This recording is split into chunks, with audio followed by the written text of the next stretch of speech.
நண்பர்களுக்கு வணக்கம். நான் எட்டியப்ப சோழன். எட்டி டாக்ஸுக்கு உங்களை அன்புடன் வரவேற்கின்றேன். மறக்காம நம்முடைய சேனலை சப்ஸ்கிரைப் பண்ணிக்கிட்டு சப்போர்ட் பண்ணுங்க. இன்னைக்கு என்ன செய்தி பார்க்க போறோம்னு கேட்டீங்கன்னா, அமெரிக்க அதிபரை போட்டு தள்ள திட்டம் போடும் ஈரான்.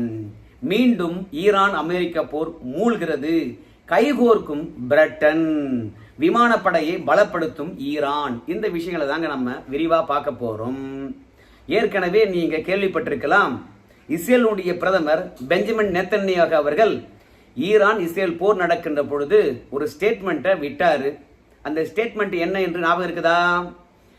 ஈரானை பொறுத்த வரைக்கும் அமெரிக்க அதிபர் டொனால்டு ட்ரம்ப் அவர்களை 2 முறை கொலை செய்வதற்கு முயற்சி செய்தார்கள். ஆனா அந்த கொலை திட்டத்தை நாங்க தடுத்து நிறுத்தணும். ஆனா இப்படியாப்பட்ட கொலைகாரர்களாக இருக்கக்கூடிய ஈரான்காரங்க கிட்ட போய் அமெரிக்கா கருணை காட்டக்கூடாது. நாங்க ஈரான்ல இருக்கக்கூடிய உச்சபட்ச தலைவர் அயதுல்லா அலி கமானியை போட்டு தள்ளுறோம் அப்படின்னு சொன்னா, ட்ரம்பை பொறுத்த வரைக்கும் ஈரானுடைய உச்சபட்ச தலைவர் அயதுல்லா அலி கமானி அவர்கள் எங்க இருக்காருன்னு தெரியும். ஆனா அயதுல்லா அலி கமானி அவர்களை போட்டு தள்ளுறதுக்கான எண்ணம் எங்க கிட்ட இல்லை என்று அமெரிக்கா சொல்லுது. அமெரிக்கா வேண்டுமானால் ஈரானுடைய உச்சபட்ச தலைவரை போடாம கருணை காட்டலாம். ஆனா நாங்க என்னைக்கா இருந்தாலும் சரி ஈரானுடைய உச்சபட்ச தலைவரை போட்டு தள்ளிடுவோம்.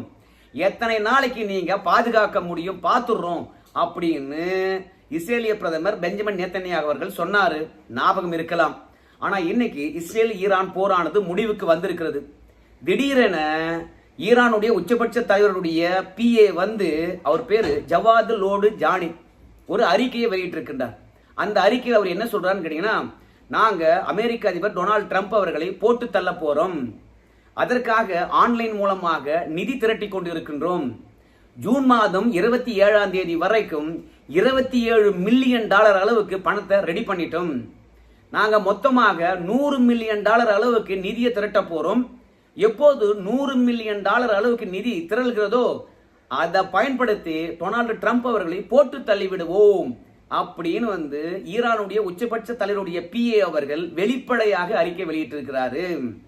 எப்படியா போட்டு தள்ளுவீங்க அப்படின்னு கேட்கின்ற பொழுது, டொனால்டு ட்ரம்பை பொறுத்த வரைக்கும் பொழுதுபோக்கக்கூடிய மனுஷன், ரொம்ப ஜாலியா இருக்கக்கூடிய மனுஷன். அதனால புளோரிடாவில் இருக்கக்கூடிய ஒரு சொகுசு பங்களாக்கு வருவார். மொட்டை மாடியில ஸ்விம்மிங் பூல் இருக்குது.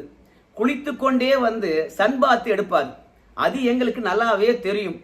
இப்படி டொனால்டு ட்ரம்ப் அவர்கள் சன்பாத் எடுக்கின்ற தருணத்துல நாங்க ட்ரோனை அனுப்பி டொனால்டு ட்ரம்ப் அவர்களை போட்டு தள்ளிடுவோம். ஏற்கனவே தேர்தல் பிரச்சாரத்தின் போது ட்ரம்ப் சுட பார்த்தாங்க.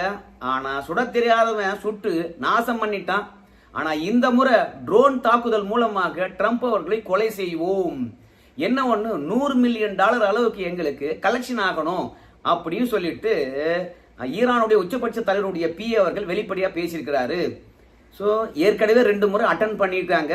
இஸ்ரேலானது முறியடித்து இருக்கிறது. இப்போ 3வது முறையாக டொனால்டு ட்ரம்ப் அவர்களை கொலை செய்ய போறாங்க.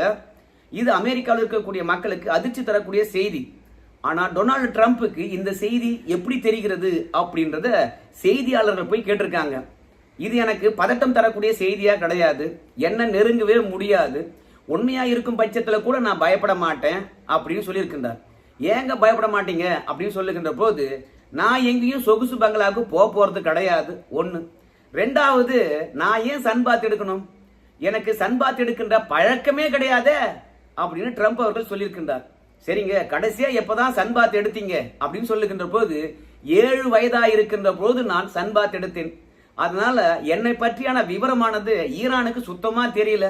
நான் எங்க போவேன், எங்க தங்குவேன், 2வது சன்பாத் எடுப்பனா எடுக்க மாட்டேனா, அதோட எனக்கு அந்த பழக்கம் இருக்கா இல்லையா என்ற விவரம் கூட தெரியல.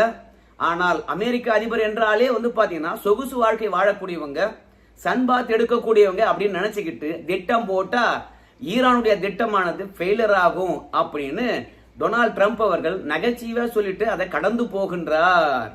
7 வயதுனா இன்னைக்கு ட்ரம்ப்புக்கு 80 வயதாகிறது.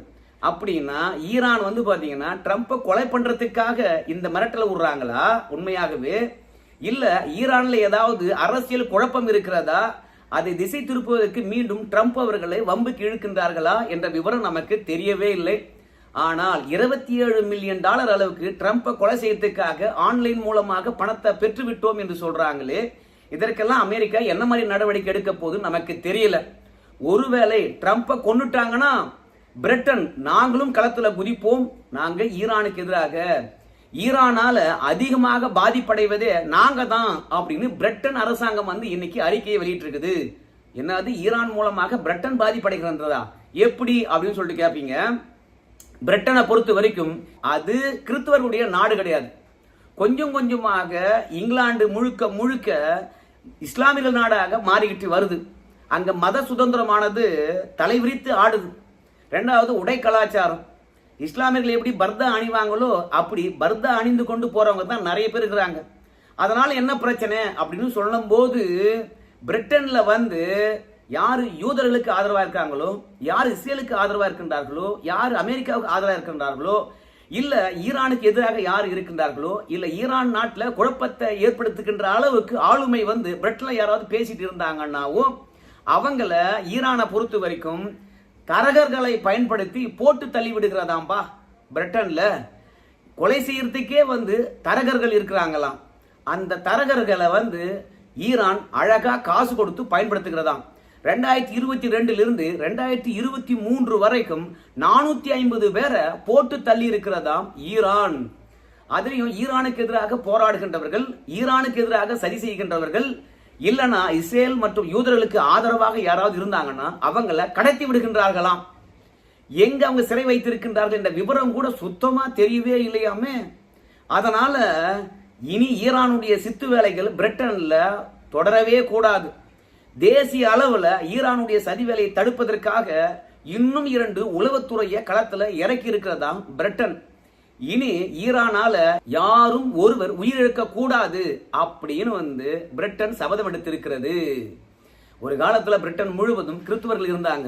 ஆனா கொஞ்சம் கொஞ்சமாக இஸ்லாமியர்களாக அங்க இருக்கின்ற மக்கள் மதம் மாறுவதனாலும் இல்ல மேற்கு ஆசிய பகுதியில் இருக்கக்கூடிய இஸ்லாமிய நாடுகள்ல இருந்து பிரிட்டன்ல குடியேறுவதனாலும் ஆப்பிரிக்காவில் இருக்கக்கூடிய பல இஸ்லாமிய மக்கள் வந்து பிரிட்டன்ல குடியேறுவதனாலும் பிரிட்டன் முழுவதுமே வந்து கொஞ்சம் கொஞ்சமாக கிறிஸ்துவர்கள் அருகி இஸ்லாமியர்கள் பெருகிவிட்டார்கள். அதனால எவன் தீவிரவாதி பர்தா போட்டு போறான், இல்ல உண்மையாகவே இஸ்லாமிய நம்பிக்கைப்படி பெண்கள் பர்தா போட்டு போறாங்களா என்ற விவரமானது தெரியவே இல்லை. அதனால உஸ்பெகிஸ்தான் என்ற ஒரு நாடு ரஷ்யாவுக்கு அருகாமையில் இருக்குது. அதுவும் இஸ்லாமிய நாடு தான். ஆனா அங்க பயங்கரவாத செயல்கள் அதிகரித்து இருக்கிறது. யார் என்னன்னு அடையாளம் தெரியல அப்படின்ற ஒரே காரணத்தினால இஸ்லாமிய நாடாகவே இருந்தாலும் பெண்கள் பர்தா அணியக்கூடாது என்று சட்டம் போட்டிருக்காங்க லேட்டஸ்டா. அதே மாதிரி பிரிட்டன்லயும் வந்து என்னதான் மத சுதந்திரமாக இருந்தாலும் சரி நீ பர்தாலாம் போடக்கூடாது என்று சட்டம் போட்டாங்கன்னா ஈரான் தரகர்களை வைத்து பிரிட்டன்ல இருக்கக்கூடிய போராளிகளை கொள்ளுது தெரியுமா, அதை தடுக்க முடியும். நீ மத சுதந்திரம், நீ பர்தா போட்டுக்க அப்படின்னு சொல்லிட்டு பிரிட்டன் அரசாங்கம் அமைதியா விட்டுச்சுன்னா இந்த மாதிரி தான் புலம்பி தீர்க்கணும். ட்ரம்பை ஈரான் எப்போது கொலை செய்வது, பிரிட்டன் எப்போது வந்து பாத்தீங்கன்னா அமெரிக்காவுடன் கைகோர்த்து கொண்டு ஈரானை தாக்குறது, இதெல்லாம் சாத்தியமா அப்படின்னு பார்க்கும்பொழுது எப்போதும் ஈரான் தவறான முடிவு எடுக்கக்கூடியது தான். அதனால விரைவில் அமெரிக்காவுக்கு எதிராக ஏதாவது சதி வேலை பண்ணுவான். மீண்டும் அமெரிக்காவும் பிரிட்டனும் கைகோர்த்து கொண்டு ஈரான் மீது தாக்குதல் தொடுப்பாங்க, விரைவில் பார்க்கலாங்க அப்படின்னு வந்து சர்வதேச பார்வையாளர்கள் சொல்றாங்க.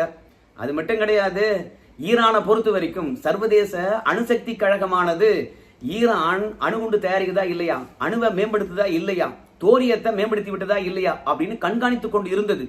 ஆனா இஸ்ரேல் ஈரான் போருக்கு பிறகு ஈரான்ல தோரியத்தை மேம்படுத்துறாங்களா, அணு கட்டமைப்புகளை அமெரிக்கா அழித்ததுன்னு சொன்னாங்களே, மீண்டும் அணுசக்தியை உருவாக்கக்கூடிய தொழிற்கூடங்களை உருவாக்கிட்டாங்களா இல்லையா என்கின்ற எந்த ஒரு தகவலும் தெரியாம இருக்கிறது உலக நாடுகளுக்கு.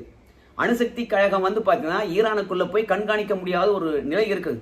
நீ எல்லாம் கண்காணிக்க வேண்டாம் அப்படின்னு சொல்லிட்டு அணுசக்தி கழகத்திடம் இருக்கக்கூடிய ஒப்பந்தத்தை இஸ்ரேல் ஈரான் போருக்கு பிறகு ரத்து செய்தது. அதனால உலக அணுசக்தி கழகமானது ஈரானுக்குள்ள போயிட்டு ஈரான் என்ன பண்ணுது என்பது கூட கணிக்க முடியாத ஒரு சூழ்நிலை இருக்குது. அதனால மீண்டும் அணு ஆயுதங்களை தயாரிக்குது ஈரான் என்று சொல்லிவிட்டு கூட பிரிட்டனும் அமெரிக்காவும் களம் இறங்குவதற்கு வாய்ப்பு இருக்கிறது. இப்படி களம் இறங்குவதற்கான வாய்ப்பு இருப்பதனால ஈரானை பொறுத்த வரைக்கும் எங்களுடைய விமானப்படையை நாங்க பலப்படுத்த போறோம் அப்படி ஈரான் களத்துல இறங்கி இருக்கிறது. ஈரான் முழுக்க முழுக்க ரஷ்யாவுடைய விமானங்களை நம்பித்தான் இருந்தது. ஆனா ரஷ்யா கிட்ட இருந்து இப்போது விமானம் வாங்க முடியுமா ஈரானால அப்படின்னு பார்க்கும்போது வாங்க முடியாது. காரணம் என்னன்னு கேட்டீங்கன்னா, அமெரிக்காக்காரன் ரஷ்யா மீது பொருளாதார தடை போட்டிருக்கான், ஈரான் மீது பொருளாதார தடை போட்டிருக்கான். அதனால ரஷ்யா கிட்ட நவீனத்துவமான விமானங்கள் இருந்தா கூட ஈரானால வாங்கவே முடியாது. ஒரு நாடுன்னு இருந்தா விமானப்படை இருக்கும். அந்த விமானப்படையில என்னதான் விமானம் இருக்குது அப்படின்னு கொஞ்சம் தேடி பார்க்கின்ற பொழுது சுகோய் Su-24 இருக்கிறது, MiG-29 விமானம் இருக்குது. இவை முறையே 3ஆம் தலைமுறை 2ஆம் தலைமுறை விமானங்கள். இவை வச்சுக்கிட்டு இஸ்ரேல அட்டாக் பண்ண முடியுமா? இஸ்ரேலு, சீனா, அமெரிக்கா, பிரிட்டனு, ஜெர்மனி, இந்தியா இது போன்ற நாடுகள் எல்லாம் 5ஆம் தலைமுறை விமானங்களை பயன்படுத்துகின்ற பொழுது இப்பதான் ஈரான் ஆனது 2ஆம் தலைமுறை 3ஆம் தலைமுறை விமானங்களை வச்சுக்கிட்டு இஸ்ரேல டீல் பண்ண முடியுமா? ஈரானை பொறுத்த வரைக்கும் ஒரு சபதம் ஏற்றிருக்கிறது, நாங்க அணுகுண்டை தயாரிக்கிறோம், ஆனால் முழுமையாக தயாரித்து விட்டு முதல் சோதனையே இஸ்ரேல் மீது தான், பார்த்துக்கிட்டே இரு அப்படின்னு அரைக்கோவல் விட்டு கொண்டிருக்கின்றார்கள் ஈரான்ல இருக்கக்கூடிய பயங்கரவாதிகள். அதனால கண்டிப்பாக விமானப்படையை பலப்படுத்த வேண்டும் என்ற எண்ணம் ஈரானுக்குள்ள இருக்கிறது. ரஷ்யா கிட்ட சுகாய் Su-35 என்ற 5ஆம் தலைமுறை விமானத்தை ஈரான் வாங்கலாம் என்று நினைச்சது. ஆனா பொருளாதார தடை இருப்பதனால ஒப்பந்தமாகவே இருக்கிறது. ஆனா அந்த விமானத்தை வாங்க முடியல. அதற்காக ஈரான் இப்போது சீனா உதவியை நாடி இருக்கிறது. லேட்டஸ்டா சீனாவில் ஷாங்காய் ஒத்துழைப்பு மாநாடு நடந்தது. அந்த ஒத்துழைப்பு மாநாட்டில் நம்ம இந்தியா சார்பில் ராஜ்நாத் சிங் அவர்கள் கலந்து கொண்டார்கள்.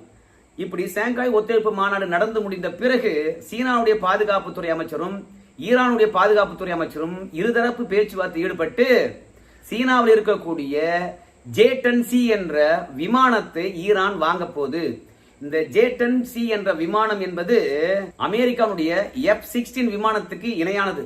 நம்ம கிட்ட இருக்கக்கூடிய ரஃபேல் விமானத்துக்கு இணையானது.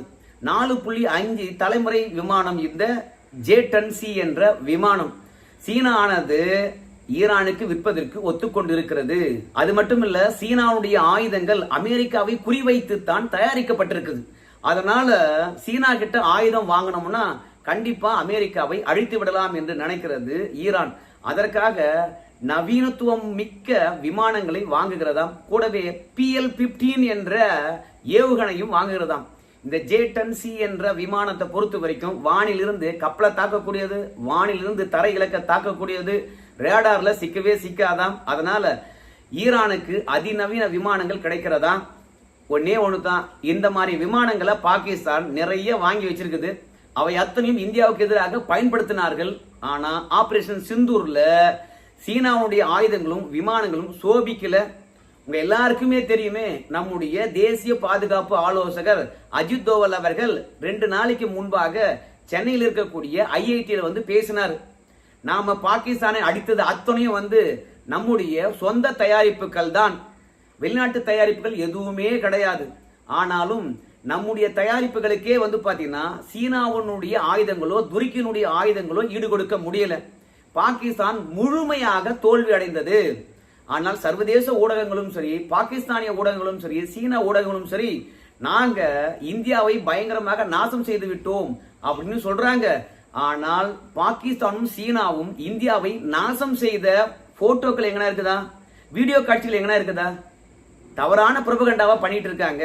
சோ நம்முடைய ஆயுதங்கள் பாகிஸ்தானை பதம் பார்த்தது பல நாடுகளுக்கு நம்பிக்கை ஏற்படுத்தியிருக்குது. இந்த போரின் காரணமாக நம்ம ஆயுதங்களை வாங்குவதற்கு உலக நாடுகள் போட்டி போடுகின்றன அப்படின்னு சென்னையில் இருக்கக்கூடிய IIT-ல நம்முடைய தேசிய பாதுகாப்பு ஆலோசகர் பேசினாரு. சோ நமக்கு எதிராகவே சீனாவுடைய விமானங்களும் ஆயுதங்களும் சோபிக்கல. ஆனா அதை நம்பி ஈரான் பாத்தீங்கன்னா இன்னைக்கு சீனா கிட்ட விமானம் வாங்குறாங்களாம். பல கோடி ரூபாய் கொடுத்து வாங்குற பொருளாவது தரமா இருக்குதா, இல்ல சீனா பொம்மைகள் சீன கடிகாரங்கள் போன்று புஷ்னு போக போதா என்பதெல்லாம் பொறுத்து தான் பார்க்கணுங்க. சோ அமெரிக்க அதிபர் ட்ரம்ப் அவர்களை ஈரானால் கொல்ல முடியுமா?